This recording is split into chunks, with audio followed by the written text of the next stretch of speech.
আপনারা প্রশ্ন করেছেন গতকালকে আমরা দেখেছি যে বাংলাদেশের অন্তর্বর্তীকালীন সরকারের প্রধান উপদেষ্টা তিনটি দলকে ডেকেছে। তবে একটা ভালো খবর যে প্রথমেই বিএনপিকে ডেকেছে, কারণ বিএনপি হলে সর্ববৃহৎ দল। এরপর আপনারা দেখেছেন বর্তমানে অনিবন্ধিত দল জামাতকেও ডেকেছে, আবার অনিবন্ধিত দল এনসিপিকেও ডেকেছে। তা আমি আপনাদেরকে বলতে চাচ্ছি যে ডক্টর ইউনূসকে খুবই সতর্কতা অবলম্বন করতে হবে। মাননীয় উপদেষ্টা উনি বিশ্ববরণ্য ব্যক্তিত্ব। বাংলাদেশের 46টি নিবন্ধিত দল আছে, এই নিবন্ধিত দলকে একটু বেশি গুরুত্ব দিতে হবে। এরপরে 100 আছে অনিবন্ধিত দল, তাদের গুরুত্ব সেইভাবে দিক। কিন্তু আমরা মনে কিছুই বুঝতে পারি না যে কেন যেন সবকিছু নিয়ে উনি এনসিপি কি সবকিছু করতেছে। মনে হচ্ছে যেন অন্তর্বর্তীকালীন সরকার মানে এনসিপি, আর এনসিপি মানে অন্তর্বর্তীকালীন সরকার। নতুবা এই যে বিষয়টা আপনারা দেখেন যে ইউনূস সাহেব পদত্যাগ করতে চায়, সেটা কাকে বললো? যাকে বললো নাহিদ সাহেবকে। বলার সাথে সাথে তার সাথে কোলাকুলির ছবি এসে পোস্ট করলো, পরে সে সাক্ষাৎকার দিচ্ছে। তাদের যারা সবাই একেবারে মনে হচ্ছে একটা গুজবের মতো সব জায়গায় একেবারে ছড়াই দিচ্ছে। এই জিনিসটাও তো সঠিক না। উনি হচ্ছে একটা সাংবিধানিক পোস্টের সর্বোচ্চ পদে আছেন, প্রধান উপদেষ্টা। ওনার কি সুবিধা অসুবিধা কি করবেন না করবেন, ওনার এই যে তথ্য সচিব আছেন উনি বলতে পারেন, এবং বা ওনার প্রেস সচিব বলতে পারেন। এইভাবে কিন্তু বলা যায়।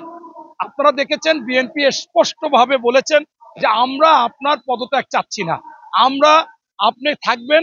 আপনি যদি পদত্যাগ করেন তাহলে আপনি হেরে গেলেন, আর হেরে গেলে মানে বাংলাদেশ হেরে গেল, এবং আপনি একটা কলঙ্কিত অধ্যায়। কেন আপনার উঁচু মাথা নিচু হবে?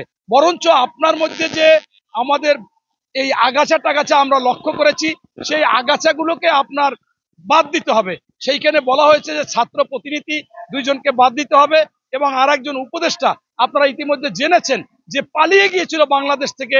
একটা পরকীয় ঘটনা নিয়ে একজন আত্মহত্যা করেছিল স্বামী, সেই মামলায় উনি বাঁচবে এই জন্য 20 বছর সে পালিয়ে রয়েছে।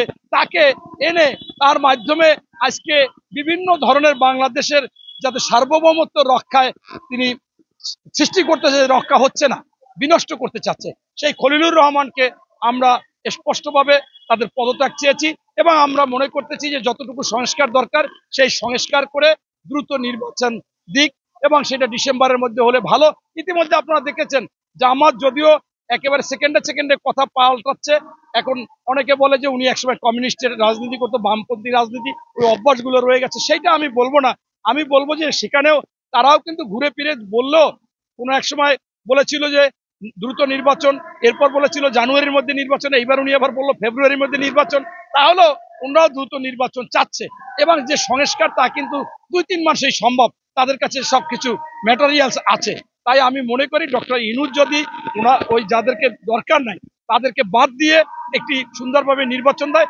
আপনাদের একটা কথা স্মরণ করিয়ে দিই, আপনারা পেপার পত্রিকা যদি পড়েন, যেদিন এই সরকার গঠন করবে তার পরের দিন যে বিষয়গুলো এসেছিল, সেইটা যে আলোচনা হয়েছিল সকল দল, সেইখানে শর্ত ছিল যারা উপদেষ্টা হবে তারা এই টার্মে কোনো নির্বাচন করতে পারবে না, কোনো দলও করতে পারবে না। সেইখানে আপনার এই প্রধান উপদেষ্টা কি বলল, আবার সেই সময় এই এনসিপি চিলড্রেন পার্টি, সে চিলড্রেন পার্টি রীতিমতো একটা পার্টি করে ফেললেন।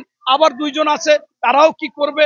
এই জন্য এখানে তো একেবারে সর্বোচ্চ একটা সাংবিধানিক পোস্টের থেকে এই ধরনের শর্ত ভঙ্গ করা, এটাও কিন্তু খুবই খারাপ। এবং আমি অবাক হয়ে যাই যে এরা সময় সময় এই কোর্ট অবমাননা করতেছে, আদালত অবমাননা করতেছে, যা ইচ্ছা তাই বলতেছে।